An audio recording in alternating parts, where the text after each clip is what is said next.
This is the latest in a series of talks we're having at the Conduit over this year, which, as some of you will know, is a bit of a year for democracy around the world, or I should say, a year for elections. They're not all fully democratic. But we're focusing today on Europe. My name's Simon Wilson, by the way. I'm going to be the host and moderator. And this is a theme very close to my heart. So I worked for BBC Foreign News for over 30 years. And 9 of them were living in Brussels and travelling around the EU, reporting and trying to make sense of it for UK and international audiences, not always succeeding. But we've got a great panel for you today who will hope to unpick some of that. So let me just introduce them first and then we'll get into the meat of it. So Mujtaba Rahman is the Managing Director for Europe for the leading political risk consultancy, the Eurasia Group. And we're going to call you Midge tonight, I hope that's all right. Now you've worked in the past for both the European Commission and the UK Treasury, which puts you in a pretty unique position. And if, like me, you were a keen follower of social media in the years before, during and after Brexit, there were very few sane voices out there. There was an awful lot of nonsense. You're one of the sane voices, and a lot of what you said has come to pass. So thank you from a follower. To my left, Kim Sengupta is World Affairs Editor for The Independent. Do we still say newspaper? What do we say? It's not really a newspaper, is it? A news outlet. That News sounds so unromantic, doesn't it? News outlet. Well, whatever we call it, Kim has been a prolific and courageous, if I might say, follower of conflict and international diplomacy for several decades. Yes, like absolutely. That. Yeah. You happy to be a veteran correspondent? I'm happy to be a veteran, yes. Good, good. And just to say, we were hoping to be joined tonight by a former colleague of mine from BBC World Service, Albana Kasapi, who unfortunately is not well and couldn't join us. But I hope you will excuse this all-male panel, and we'll try to shed light on proceedings. I want to start, we're journalists, or some of us are, and there was a fairly extraordinary event yesterday. The Prime Minister of an EU country was shot, an attempted assassination. Most of you will have seen this, Robert Fico, the Prime Minister of Slovakia. It seems today his life seems to be out of danger, but Kim, I know the Independent's been following this. What's the latest that we're hearing from Slovakia? Well, as I read somewhere this morning, it is the most momentous, the most dangerous assassination attempt since Archduke Ferdinand. I don't think that's quite the case. But because it comes at a very fraught time, as we all know, and what's going on in Ukraine, and of course, Mr. Fico was part of this new populist group, which is now formed, with Orban in Hungary, Vučić in Serbia. We can't hear you at the back. Please speak in the microphone. Can you hear me now? It's better. Yes.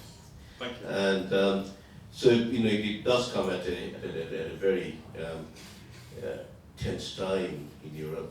As far as we know, the plan was that myself and a colleague would be flying out today, but it doesn't appear to be, I don't want to make light of it, but it doesn't appear to be an organized conspiracy. It appears to be, from what we know so far, what they call a lone wolf. The man of a turbulent past who's changed his political allegiance a couple of times.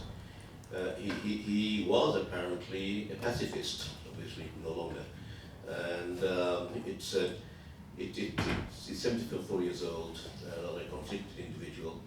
At the moment, despite talk from some Slovakian ministers of country on the edge of civil war, it seems to be something which is obviously very unfortunate, very troubling, but at the moment contained. And Mitch, do you have a couple of thoughts on this? Because obviously, Fico is quite a divisive figure in EU politics, isn't he?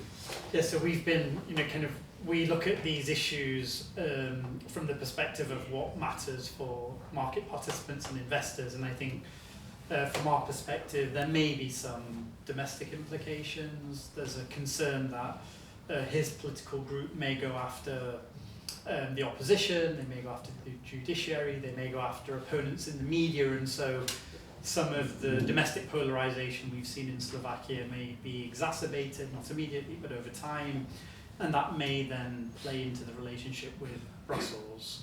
There's also lingering concern that he may align more closely with Orban and begin to do funny stuff at the European level, but for now I think the likelihood of that seems quite small. Thank you both. No, that was fascinating insights. Midge, I'm going to start with you on the main topic tonight. So what's sort of brought us here is the elections for the European Parliament, June the 6th to 9th, I think. It takes 3 days in some parts of Europe. It's quite a long time since Brexit, and I suspect many people in this room have forgotten exactly what the EU elections are, why they matter, when they don't matter, what the implications could be. Could you just give us a primer on the EU elections and what we need to care about? Sure, so the elections are from the 6th to 9th of June, as Simon said. They're across all 27 member states.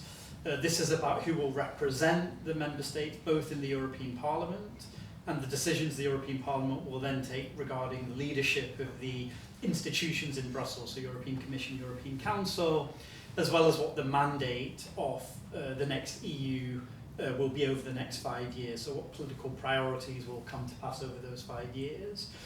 The major concern, of course, in the context of these elections has been populism. I think from my perspective that's completely exaggerated and quite overdone.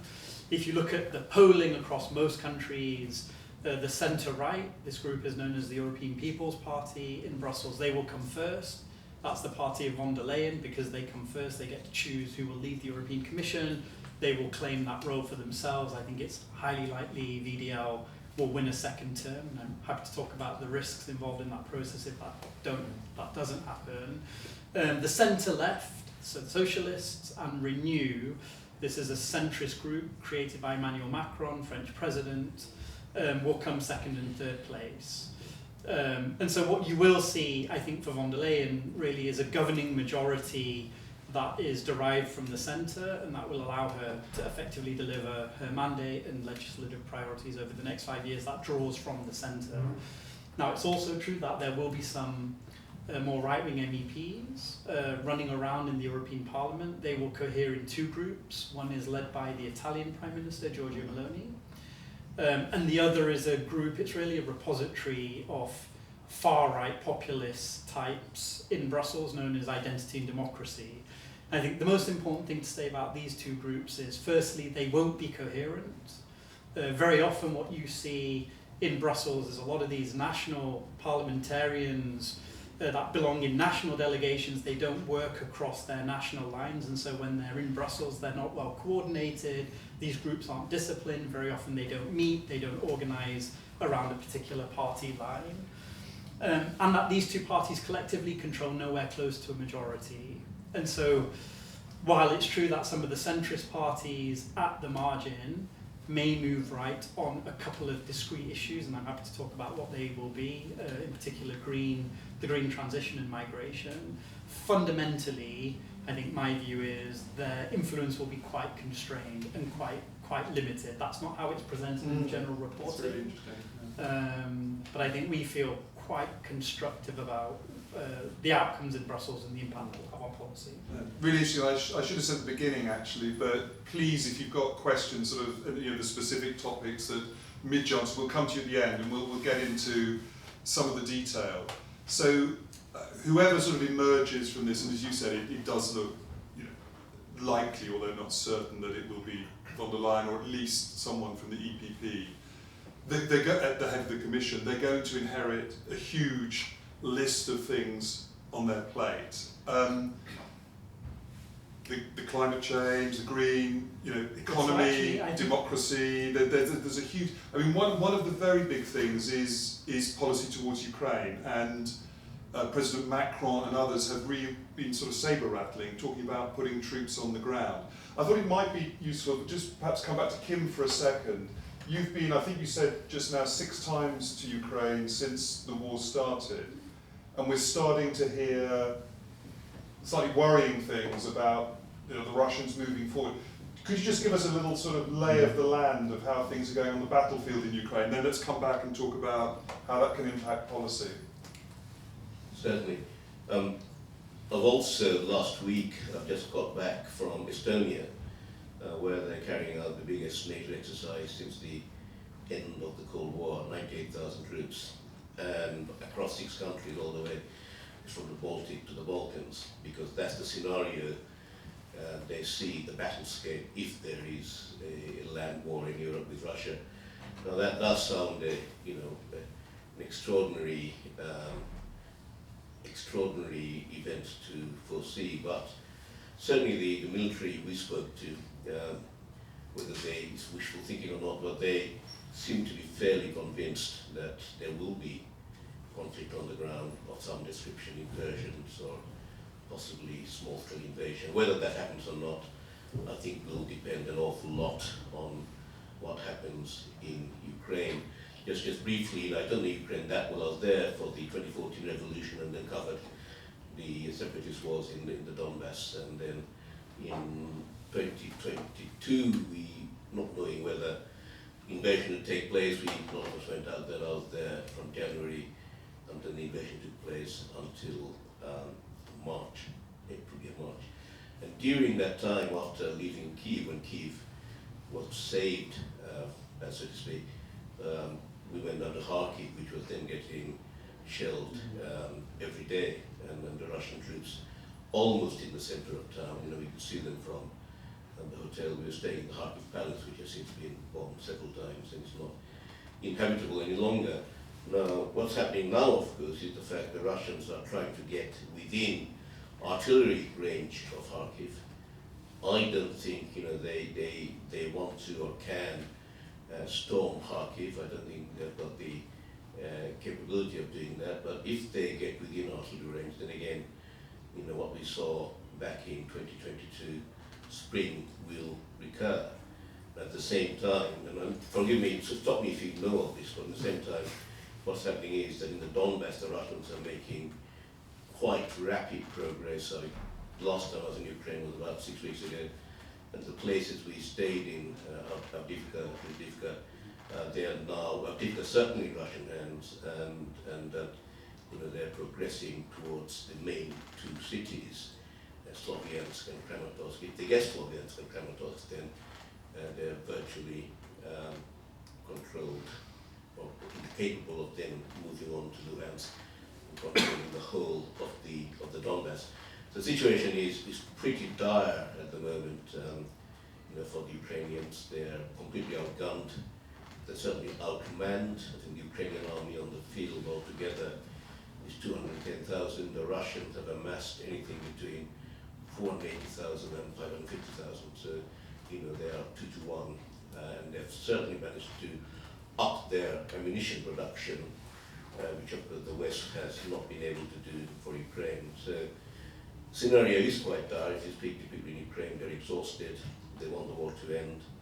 They're much more fatalistic than they were even a year ago.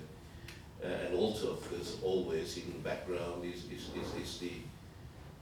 the expectation, trepidation of what happens if Mr. Trump gets to win in November. What happens to Ukraine then? But that's perhaps another topic. But that's the situation in Ukraine as we see it. Just one sort of follow-up on that. We hear a lot about American weapons. I think Blinken was there recently saying, the weapons are coming now, they've got the congressional approval. Can that turn the tide, or is it really a question of just simply, shoring up the defence of it? We certainly did some not last or so before, when I remember when Ukrainian forces were in dire straits in the Donbass. We saw Severodonetsk, Lysychansk, all these cities in the Luhansk border fall, and at the time the Ukrainians were simply being not outfought, but certainly being outgunned.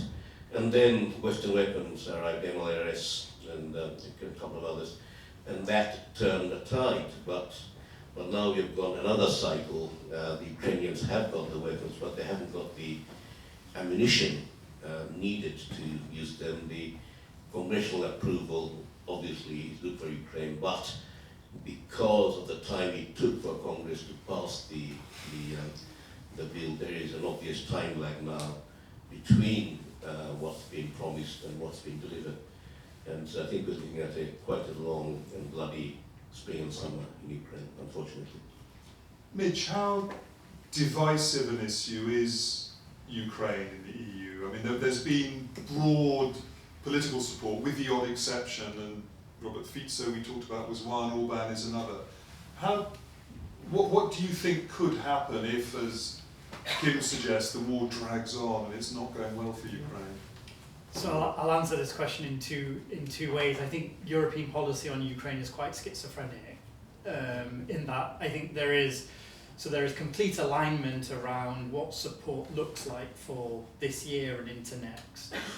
And that's effectively in three main areas. One is a commitment to provide financing for the Ukrainian state and the army. The EU has put together a 50 billion facility that runs through until 2027, and I think there's an expectation that will need to be replenished, and that will begin as early as next year. So there's financial support. That's not contentious. There's agreement to do that. There is a commitment and a willingness to bring Ukraine into Europe. That process has begun. Ukraine got candidate status in 2 weeks. Countries in the Western Balkans have been waiting years. So it's true that process is expedited, but it will also now begin to drag and take time as Ukraine begins to implement reforms and Europe begins to think about the reforms it needs to undertake to absorb Ukraine.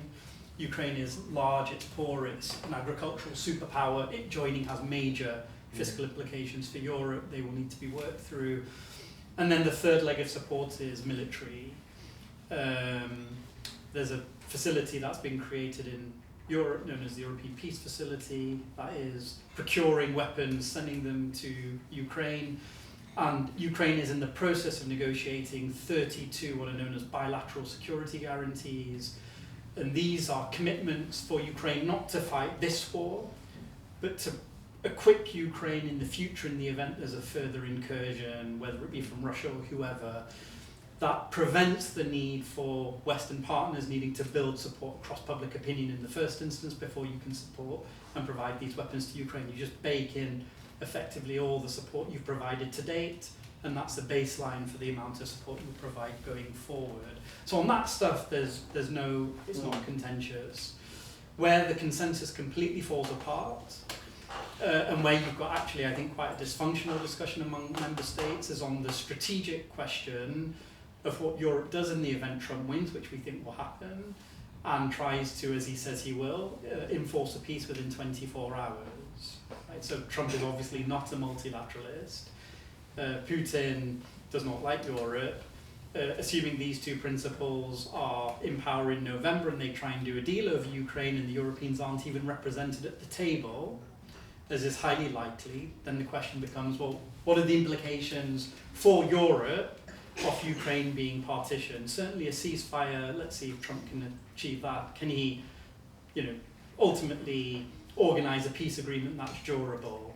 So I know we're going to get to the Trump question later, but on that question, there is absolutely no strategic alignment within Europe. I think there is major concern about Olaf Scholz. In Germany, we have a super weak chancellor. He's a poor communicator, a very fragmented coalition.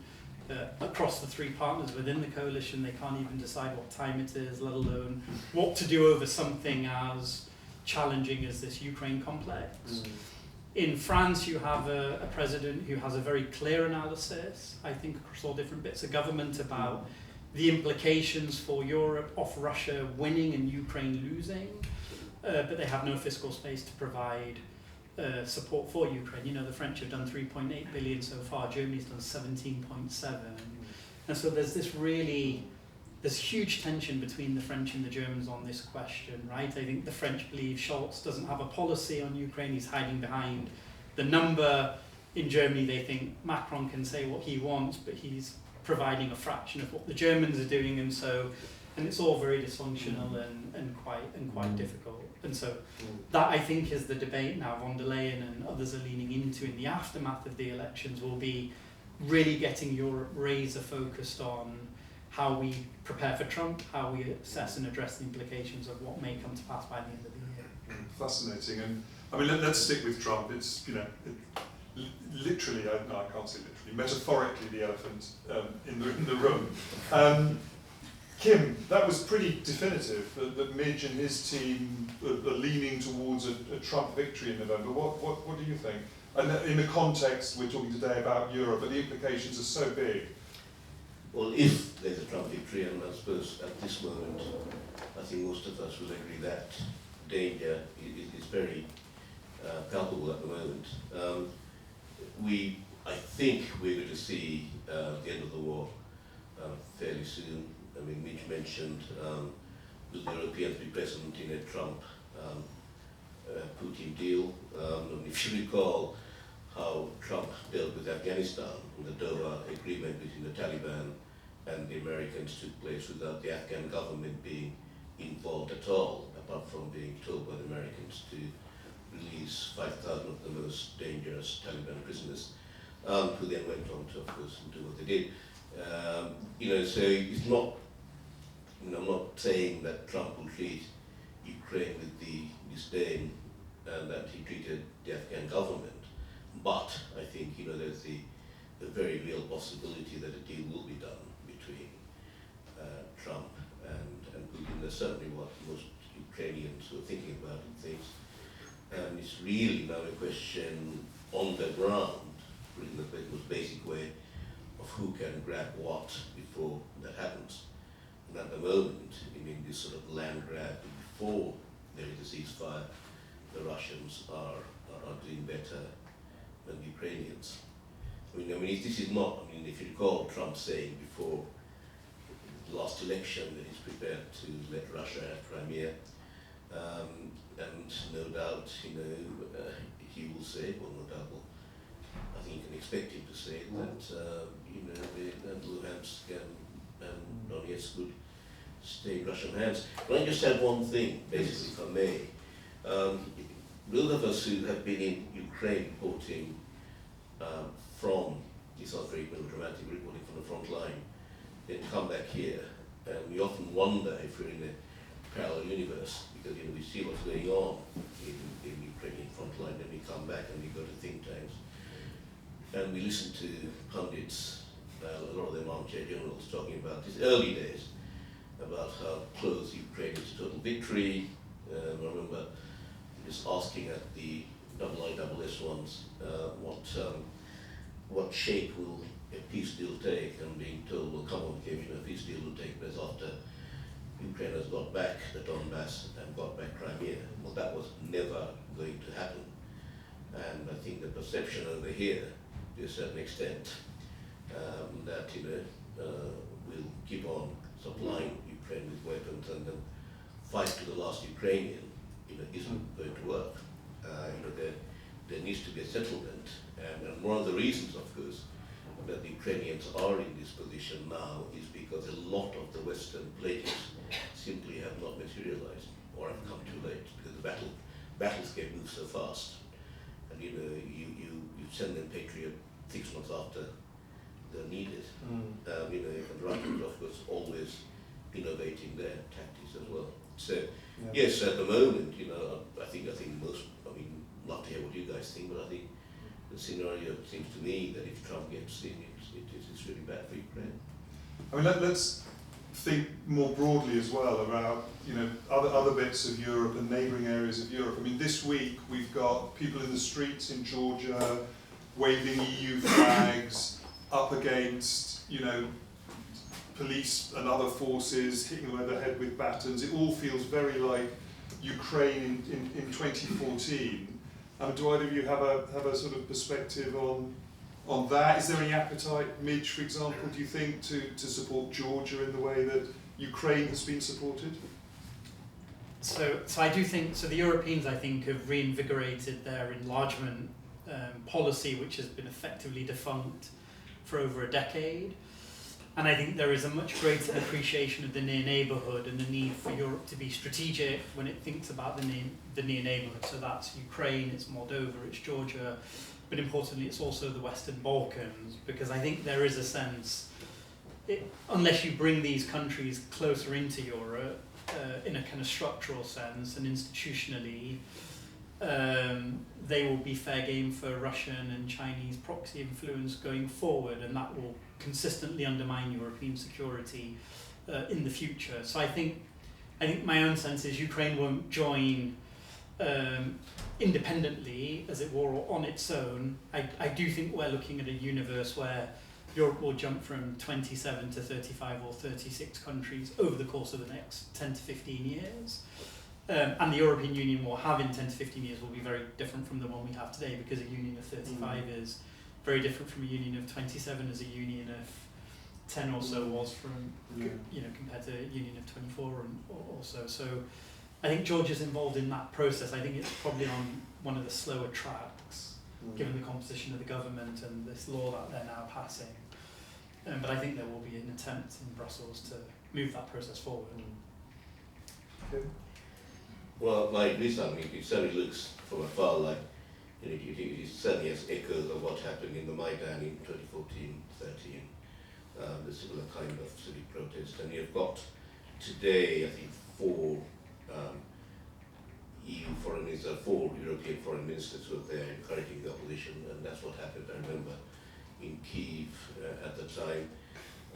But I just wonder whether there's an appetite or the energy left in Western Europe for another flashpoint in Georgia when what's going on in Ukraine. But certainly, but the imagery certainly looks very similar. I mean, when the Maidan first started, I don't think any of us thought it will end with Yanukovych fleeing and then what happened after that. But the scenes look remarkably similar. I mean, it's extraordinary how all these themes overlap at the moment. I mean, we're definitely living in interesting times, as a famous philosopher once said. I mean, intersecting between Europe and Russia, we've got China as well.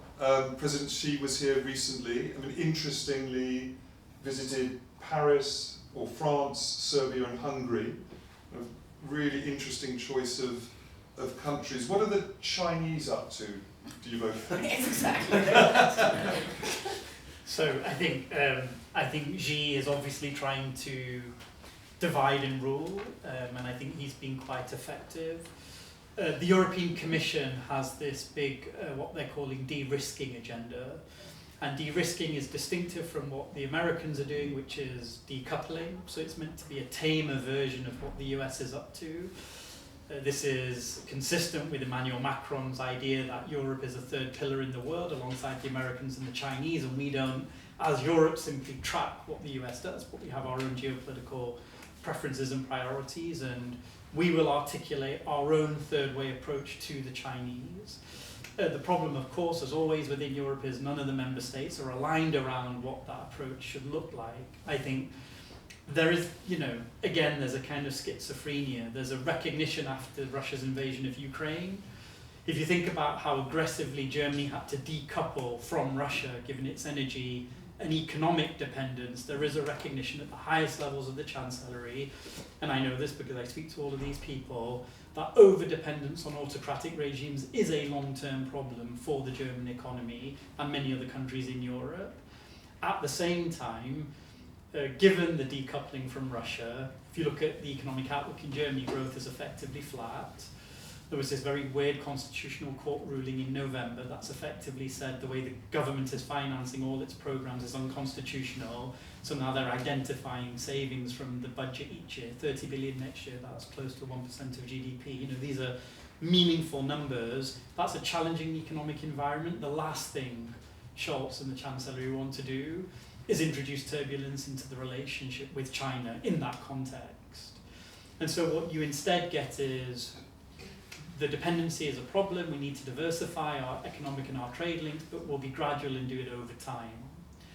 Macron sounds a lot more rhetorically hawkish, but even Macron, I think, short term, just if you look at the situation in France, Macron doesn't have a majority in the National Assembly. He is 15 points behind Le Pen running into the European elections. In our view, there will be an early election later this year. The opposition can easily bring him down. If there were an early election today, Le Pen would be Prime Minister. It sounds completely crazy, but that's absolutely not inconceivable. And so in that context, you know, is France and Macron, are they really willing to introduce major headwinds into the economic relationship with China? And the truth is no, they're not.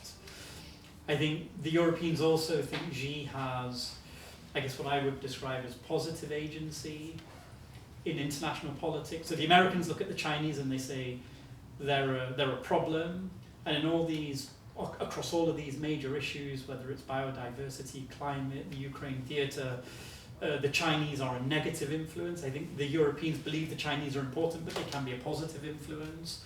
And so they want to create space for Xi in all of those contexts to be a player. And that also, I think, results in a reluctance to do anything that will have a very abrupt impact on the bilateral relationship. And so you've kind of got von der Leyen, who has articulated this much tougher approach, and that approach is not really subscribed to in the major capitals, albeit they recognise there is an issue. They're not willing to move either at the same level of ambition, pace or scope as the Commission wants to. And I think Xi sees that and he plays into that, and of course has his own proxies in and around Europe. And Simon, I guess this will be my final point, which is Orban is of course a major vehicle for not just Russian but Chinese influence and interest in Europe. I think we should be under no illusions about what Orban is up to. I think there is a very well-informed view that Orban is playing cards at many tables, and what he's effectively attempting to do is build a domestic majority in Hungary that he can potentially use as leverage to exit if he wants to over time. And if he were to do that, well, then he needs energy from Russia and he needs FDI from China. And playing nice with all of these autocrats is part of a game. Long term, he may not have a full answer. You know, look at what happened here in the UK. We left the EU. We didn't have an answer for how you run our economy outside a customs union, outside a trade arrangement with the EU. And I think Orban doesn't have an answer to that question, but he plays this game tactically and strategically to create options over time. And I think she clearly sees that, he plays into that, leans into that, and that's what I think partly explains what he was up to on his trip and why it's very odd, right? He comes and he sees the French and the Germans and then goes and spends all this time in Budapest and lavishes huge amounts of praise on Orban, and so one has to question what he's up to when he does that. Do you have any more to add on China? Because I've just thought of a good direction we can go in. No, just very briefly that, you know, the perception of China in Europe is very different, of course, from other parts of the world. I was in Taiwan just before the last election, where, of course, the pro-Chinese candidate from Kuomintang didn't win. William Lai was the not anti-Beijing, but pro-independence candidate won. And there, you know, while we were there, we saw US Marines training Taiwanese forces. So we went to one of the frontline islands. Said China in East Asia is not just a commercial threat. They see it as a military threat, a hegemonistic power. So it's a different perception. But either way, I think, you know, I mean, if you look at this country, for example, the way we all know this, don't we? The way that Cameron and Osborne invited the Chinese in, and now every other day we seem to hear, you know, some people being arrested and charged for being Chinese spies, you know, 5 years old. So I was just going to say, well, you've sort of both opened the door actually into a little portal I want to go through. But which is precisely what should the UK be doing in the light of everything that's happening in the EU and the broader Europe? Obviously, we're in the last 6 months of this government. We may well get a new government, a new Labour government, possibly. We'll see that's what the polls say. What should, you know, those, you know, in power now for the next few months, and those potentially coming into power, what should Britain be trying to do, and perhaps either worrying about or being optimistic about? So we're very optimistic actually about the UK because, as Simon said, I think we do see a major change of power is coming. We have to do this silly thing where we assign probabilities to these forecasts that we make, and we've had for a very long time a 90% probability that Labour will form the next government. I think that's likely. Based on all the analysis we've done, we think the majority will be significant. And I think with that majority, what Starmer will look to do in this context is repair relations with the EU. and use, because the trade and cooperation agreement, the bilateral relationship we have between the UK and the EU is terrible for the UK economy. And there's a sense on this side that, of course, we can't relitigate. We want to improve that relationship, but we can't, because if we do, there'll be a sense that we're relitigating Brexit. The Tories will lean into that. That'll be a major problem for Starmer. And frankly, on the European side, everyone's totally exhausted, and the last thing anybody wants to do is renegotiate the Brexit settlement. So the idea of Starmer and the team around him, and I think it's the right one, is to use geopolitics and security and defence as the vehicle to rebuild trust, to effectively use this as a proving space for a UK leadership that's pro-European, consistent, coherent, not using Europe as a political football.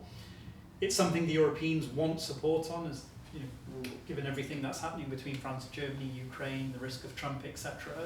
And so the UK and Europe collaborate on foreign and security policy. We do that for a few years. Having repaired the relationship, we then use that, hopefully, as an opportunity to try and also improve the economic relationship, I think is the plan.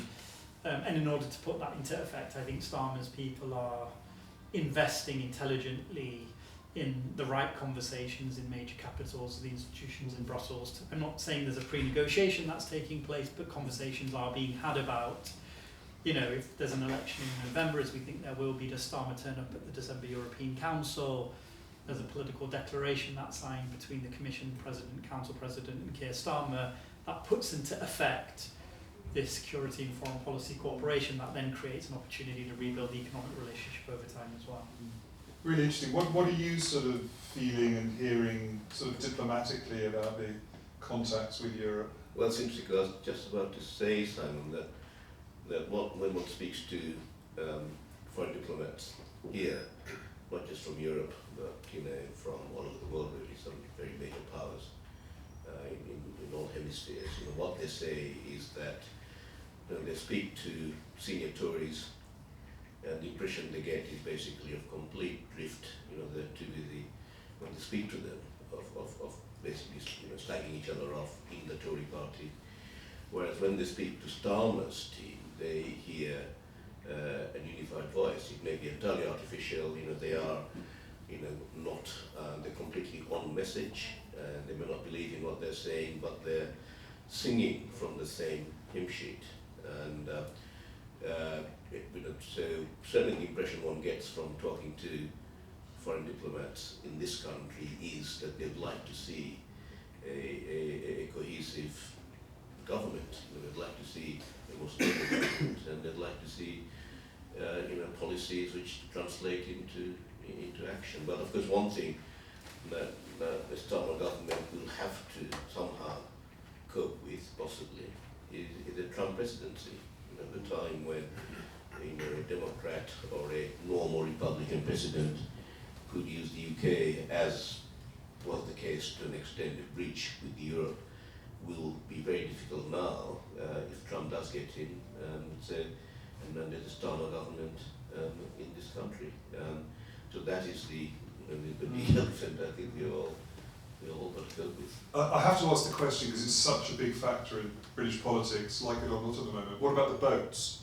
Can the boats stop if there's a change of government in the UK and a change in the relationship with France? Is there a solution there if people wanted to find it? I mean, I think Sir Starmer has been quite clear that he will look to negotiate an agreement with both the European Union. Mm-hmm. There's a recognition that the European Union, they recently went through a reform of their own common asylum system, which is not really fit for purpose, so their own system is quite broken and dysfunctional.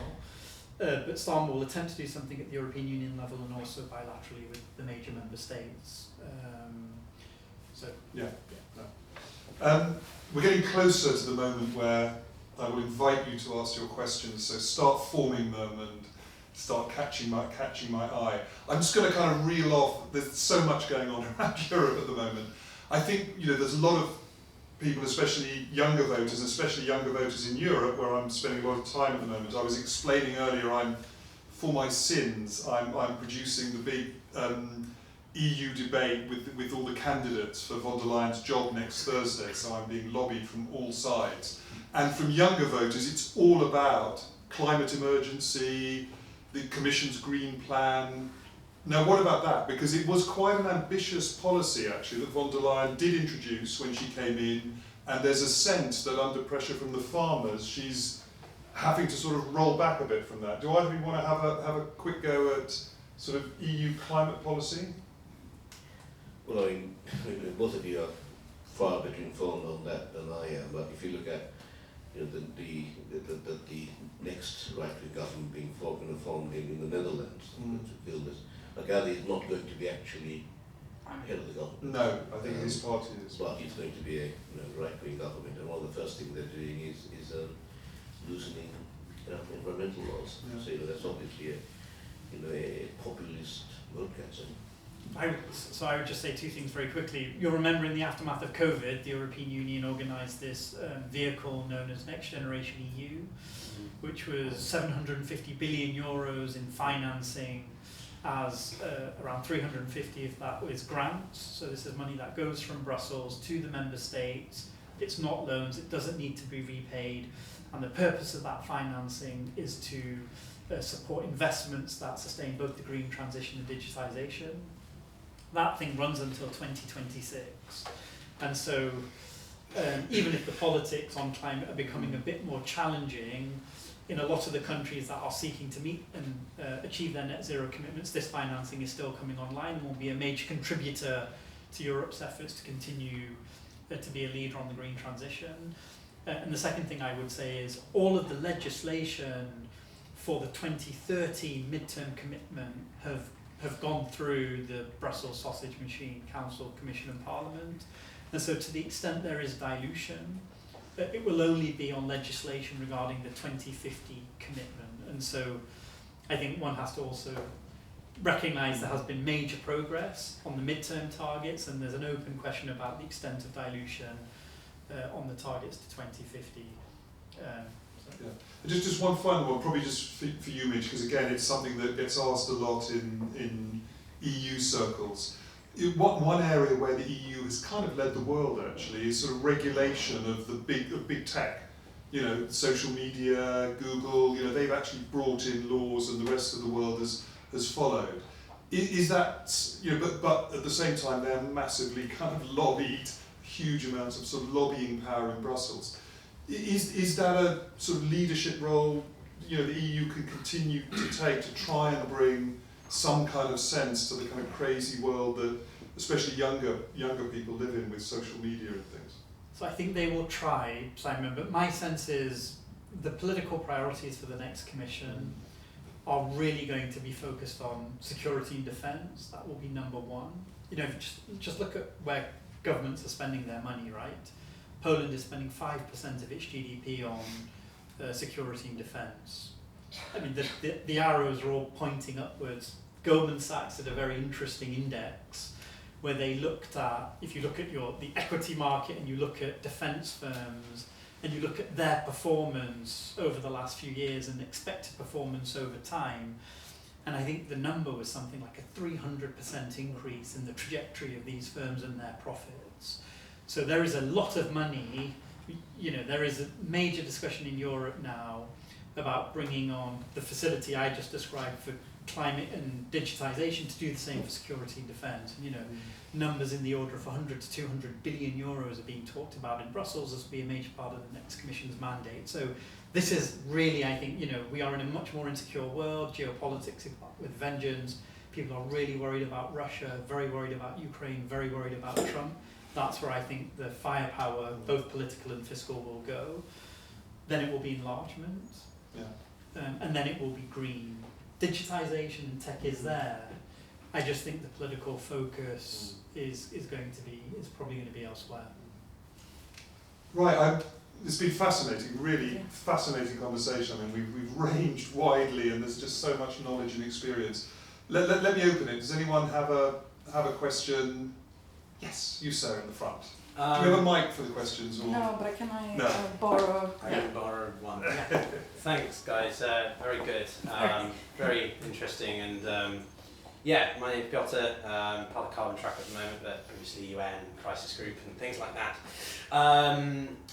I've got a two-part question, and I'll ask the question, but I want to frame it a little bit, which is the emphasis on EU enlargement and strategical autonomy, because I think that they are two sides of the same coin in certain ways, but also the factor that will determine a lot of the successes of policy and such. Enlargement.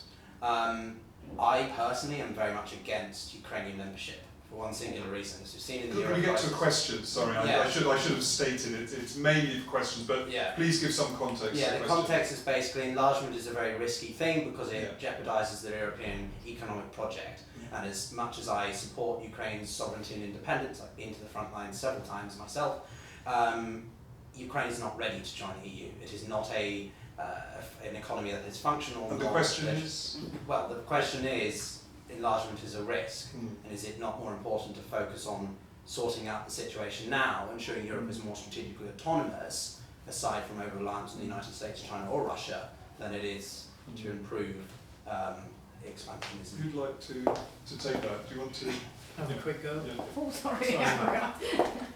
I mean, so look, Ukraine is not going to join tomorrow. Everyone agrees it's not fit for purpose today. Neither Europe is ready nor Ukraine is ready. So there will be major reforms that will be necessary in order to make Ukraine a member state.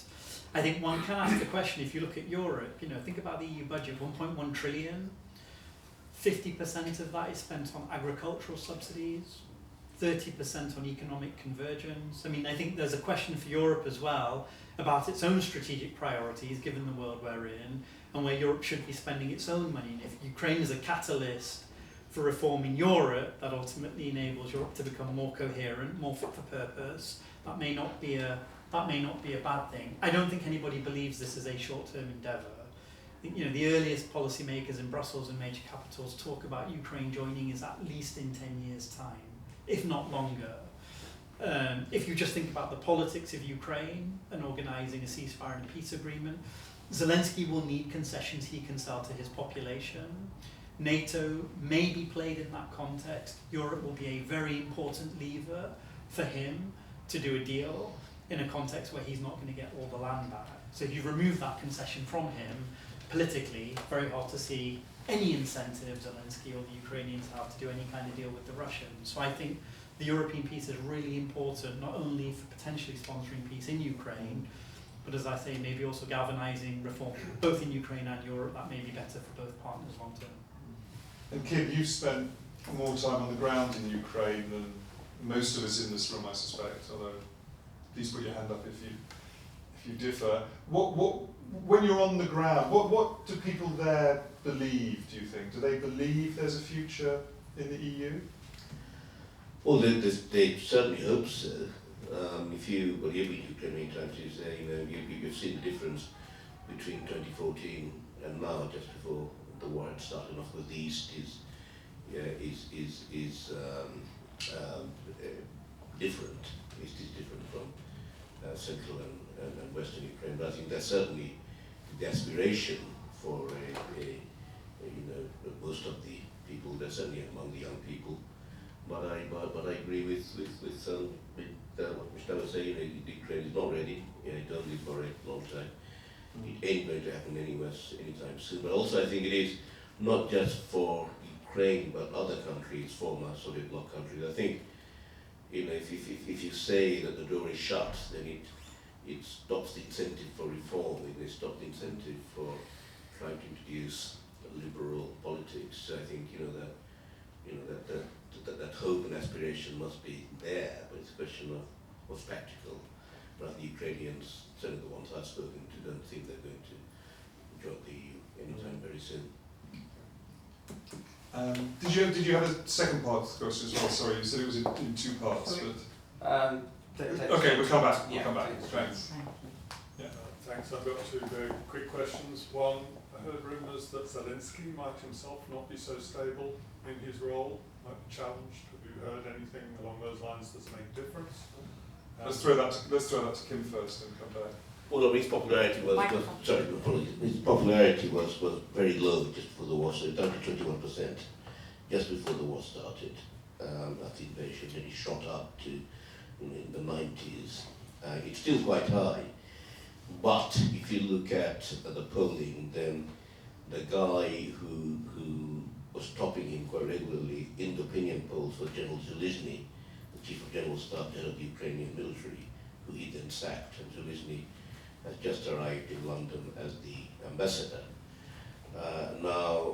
Certainly again, it is entirely arbitrary, but sort of the Ukrainians we speak to on the ground, there's a huge amount of antipathy, not directly against Zelensky, but certainly around people around him, some of his advisors, people like Yermak, for example, and there is a lot of complaints among the civilians, but certainly also among the military, people in the SB, the intelligence services, about the level of corruption which has crept back.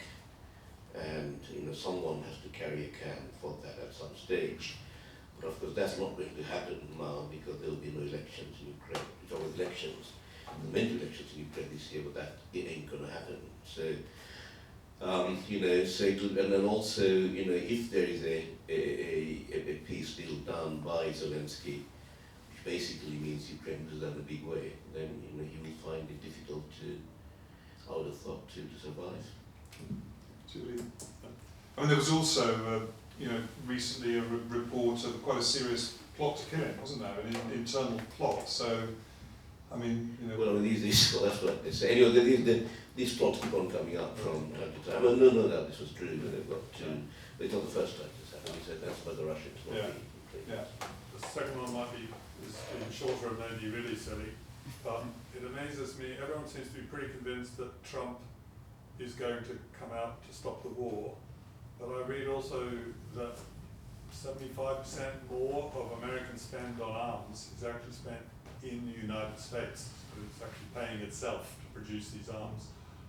It's incredible to me that Trump's going to walk away from what seems like Big lucrative business. cash cow. Do you want to start, Kim, and then I'll follow Well, you? if Trump is purely about transaction, then what you say purely on those basis does make sense. But Trump also sees himself as a great deal maker, doesn't he? He's going to see, Kim in North Korea, etc. And I mean, this is not going back to Russiagate, etc. But the fact is that if you think about Trump, he's an equal opportunity insulter. He insults everyone. But find me one single sentence he said against Putin in his career. We can't find one single one. Now, so if he owes Putin something, then he will want to try and arrange it. So not just for the greater good. But I just wonder whether he would want the war to continue just because the American defense establishment will keep on making money. The arms and weapons. The budget of every single large power defense budget has shot up. Every single one. That is not going to end. People will keep on preparing now for the next war. So I don't think we need to worry too much about defense contractors in the US. Yeah. I will say two things very quickly. One is, on very good authority actually, from a former European foreign minister who happens to be British, said to me yesterday, Trump apparently wants the Nobel Prize. So if you think about that, and as Kim says, I mean, we laugh, but that is a motivation. Apparently he was nominated by his team for the Nobel Prize for the deal with the North Koreans. Yeah. So that is a motivation. One can see why. I guess the more interesting question is why we believe he will be able to negotiate a durable peace deal between the two partners, given their incentives don't really overlap. The kind of things Putin is going to want from Zelensky in order to do a deal, so recognition of annexed territories, neutrality, no NATO membership, no European membership. It's not clear to us how Zelensky can sell a deal along those terms. And maybe it won't be Zelensky, per Kim's remarks, maybe Zelensky will have to leave and a puppet will have to emerge to do that kind of deal. I wasn't saying that Zelensky is about to go. I'm just saying his popularity has slipped. Right. And if there's an election when it's held, then he may not be the overwhelming winner as people think. But just taking a slight issue, I mean, we are thinking in civilized terms that Ukraine will have a say in the deal. Right. But if you look at what happened to Afghanistan, I'm not saying for 1 second that Afghanistan is the same as Ukraine. I think what Ukraine has to say about its future may not be as much as it should be when it comes to the deal. Any other questions? One, yes, so lady there in the green top. So there's a mic coming. Oh, that's fine. Well, I think we need it because we're recording, so Oh, I should have mentioned at the beginning, sorry. It's an assumption that Putin will do a deal as well and enter into this deal with Trump. I mean, as you were just saying, I can't see that. You know, the demands are going to be, I think, unbelievable. Thank you. So is your question, why would Putin do it if he could win on the I battlefield? can't see him stop it. Yeah. I Should we can't take see another it. question and then Yeah, sorry, take a second question, then we'll answer. My question is also about Russia, but from a slightly different perspective. So since Putin has been in power, he's conducted military action in a number of countries, starting with Chechnya, and then a piece of Georgia, another piece of Georgia, and then Moldavia, and then a piece of Ukraine, another piece, and some military action as well in Africa with private military corporations. There's a lot of global networks of activists in the last few years that have made the issue of neo-colonialism or decolonization their main salient issue. And my question is, why is it that you think that Russia is not more often targeted by those global activists as being the neo-colonial power of today that should be of concern? Interesting, both questions. Who wants to have a stab? So first one was, why should Putin stop if he's winning? And the second one, why aren't the people who are outraged about colonialism being outraged at Russia? Well, what the Russians have gained have come at an enormous cost. The number of soldiers they have lost, killed, or maimed is huge, and not as large as the Western Ukrainians claim, but it's still huge by any numbers, and for him to conquer the rest of Ukraine is going to be a monumental task. Now, I don't think that was ever stated as the Russian intention, that they want to occupy the whole of Ukraine. But also, if you look at the way that the Russian military have been carrying out its operations, they are there to purportedly save Russian-speaking Ukrainians from the Nazi regime. But if you look at the cities they had bombed, like Kharkiv, like Mariupol, like East, these are Russian-speaking cities. They've hardly really hit Lviv or the West. So I'm not entirely sure whether Putin really wants to occupy the whole of Ukraine. And if he does do that, I think it's going to be a very, very, very difficult proposition. Just quickly on Georgia, I covered that Russia-Georgia war. They could at the time have easily rolled down to Tbilisi, that they got gory. The Georgian army was all over the place, but they didn't. They got South Ossetia, they got Abkhazia, and they stopped. So there is a strategic reasoning behind the aggression. And I think if we think that Russia is simply there to covet and take territory, I think that's probably the wrong premise, in my view, anyway. Interesting. Any thoughts on those two?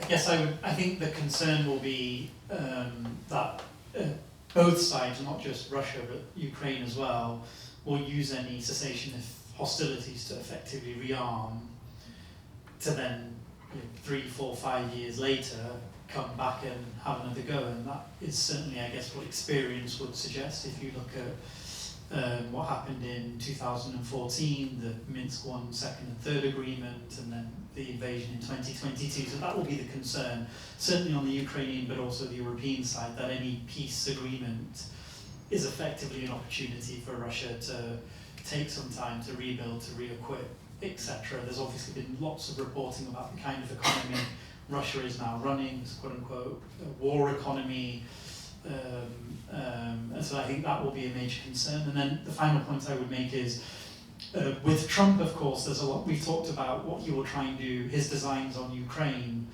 but of course he's also signalling tremendous ambivalence towards Europe and America's security commitments towards the EU.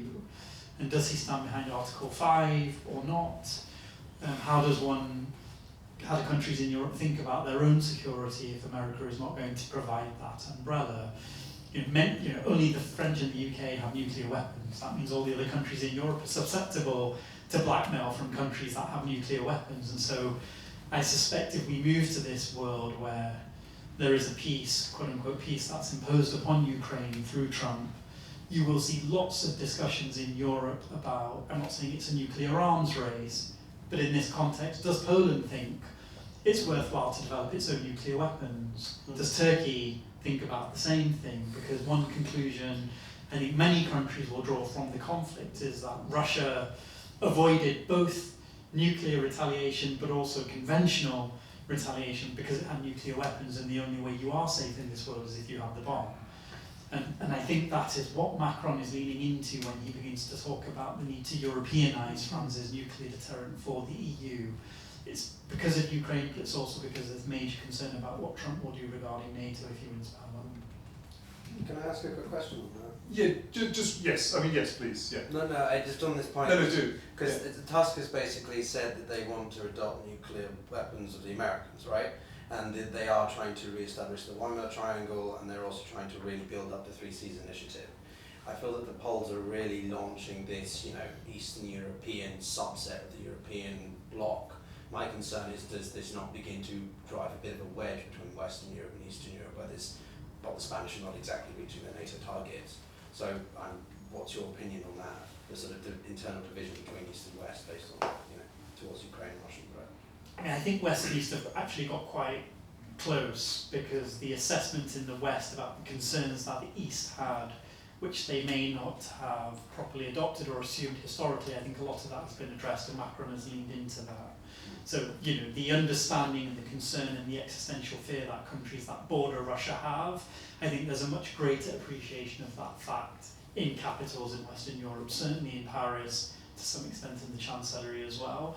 For countries that look to America for leadership on security, so the Germans are a great example of this, Nordic countries, I don't think there's a clear sense, but there is obviously, we were talking about this earlier, I think the general assessment is one of American withdrawal from the world.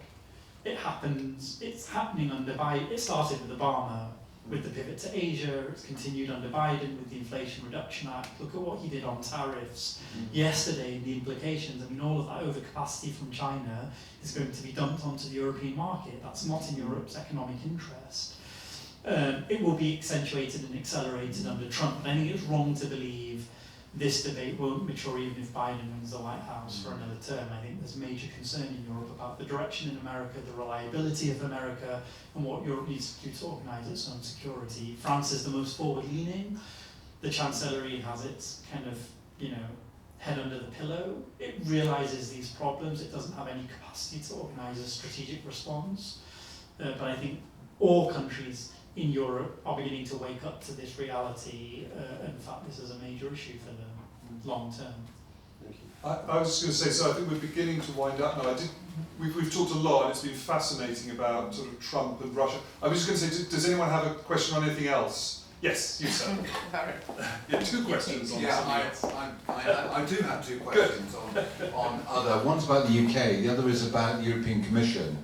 So, Mitch, it was the prospect of Starmer rocking up in Brussels in December new Prime Minister, and I can picture the Daily Mail headline now, Brexit betrayal, but anyway. But I wonder if you could just give us a little bit more colour about that. That was really quite interesting. I think that and your analysis sounded right. Second is European Commission appointments after the elections. Okay, von der Leyen comes back. Any other thoughts on Commission appointments? I mean, I'm very interested in the green agenda. There's been some talk about Teresa Ribera ending up in Brussels as You've got the right man. Vice President. So some stuff around that, because she would be a force for good on that. Thank you. Definitely got the right. Start with my mic, because I think. So look, I think, so where is Starmer's majority going to fall? I think that's the most interesting question, not whether they win, but is it a majority? I think the answer is yes. Their internal modelling, and I say this on the deepest of background, is 95. That's a big number. 95 is arguably a 10-year government. And Europe, I think, will look at a large majority different than a small majority, because I think the European Union will then say, we've got these guys in power, it's 10 years, they're going to be sensible, let's see how things work. But if it's a decade, their incentives around investing in the UK, being a bit more creative in the way they think about the relationship, I think their incentives will change and increase. It may be the December European Council for Starmer. It may be the informal European Council under the Polish presidency, first half of next year. The polls are already reaching out to Starmer's team. The tagline of their presidency will be security and defence. They think the UK has a major contribution to make. So it's absolutely not inconceivable. I mean, typically for a third country, it's very unusual for a prime minister to come and get an audience with all 27 leaders. The fact it's even being spoken about, I think, is interesting. So I think, whether it's December with the principals, whether it's with all leaders in the European Council, I think re-engagement will happen. And I think if you think about Blair and Brown in '97 and the Bank of England going independent on the first day of that government in power, to my mind, Starmer going to Brussels, whether in December or early next year, and implementing this major reset is an equivalent signal about what the government is intending to do to reset relations and improve the economic outlook for the UK. On commission appointments, I think the leader who will need the biggest reward is Italy, Giorgia Meloni. She comes from the far right. She's been a major player in Europe, pro-NATO, pro-Europe, kind of supporting von der Leyen in her agenda. So she is in line for the single biggest reward. So a big economic, her majority will probably also backstop von der Leyen in the European Parliament to the extent her numbers begin to fragment. Just to be clear, not her personally, but her group. Well, so I think Simon, she will have to support. So she will support von der Leyen in the European Council. Her group will support von der Leyen in the European Parliament when the vote takes place, either in July or September.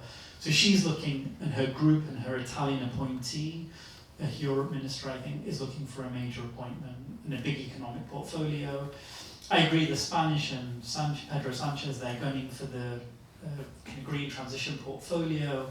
We'll see where that goes. The big countries are going to need big rewards. The French are going to need a major reward. Italy, maybe the Spanish. Poland, Radek Sikorski, foreign minister, he's in line for a major job in Europe, probably on defence and industrial policy. Von der Leyen's only got so many carrots that she can give out. Gentleman with the Levi's t-shirt, you've had your hand up, so I just want to give you the chance, and I think this really is it. So this is our last question. Thank you so much. So as just a first-time European Hungarian voter, what do you guys think regarding kind of the political crises and the PR crises that Orban is currently going through, and how could a non-Orban appointment into European Parliament kind of change Hungarian politics in the upcoming cycle, I think next year? Yeah. Have any Hungarian to offer us, Ken? Not out of my pocket, no. But well, look, Orban is a major player, and then it's interesting speaking to the Hungarian embassy people over here on their take on what's going on, and it seems that he is trying to establish his own constituency in a broader way, inside Hungary, and obviously sees himself as a regional player. And again, you know, if going back to Ukraine very briefly, you know, if the Russians do win, and it's a very loose term in Ukraine, then you know that will strengthen his position and Vujicic's position and the other, obviously, this other thought. Mij, final words to a Hungarian voter? Yeah, I mean, I think Fidesz is a voting machine for Orbán. He controls the party. This is the most meaningful opposition I think he's been confronted with since 2010. But domestically, I think he's pretty untouchable. And in Europe, you know, he's clearly positioning himself as leader of the far right. And I think a lot of his opposition to Ukraine was symbolic, but designed to appease and speak to constituencies, far right constituencies all over Europe. He's been very effective and very successful in doing that. So I think he's pretty untouchable, quite strong domestically, a big player, a big destructive player at the European Union, and I think we're stuck with him for the foreseeable, unfortunately. Well, on that optimistic note, we'll close it down. Please, could you give a big round of applause for our panelists?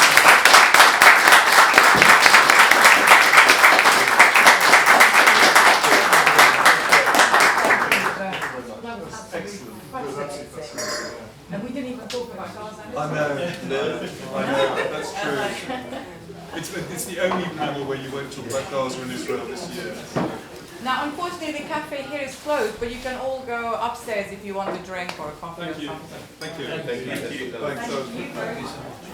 Really, I mean, it makes you realise how much is going on, isn't it, when you start to talk about it. And how, hey, Sorry, I was trying to steal No, I'm sorry, I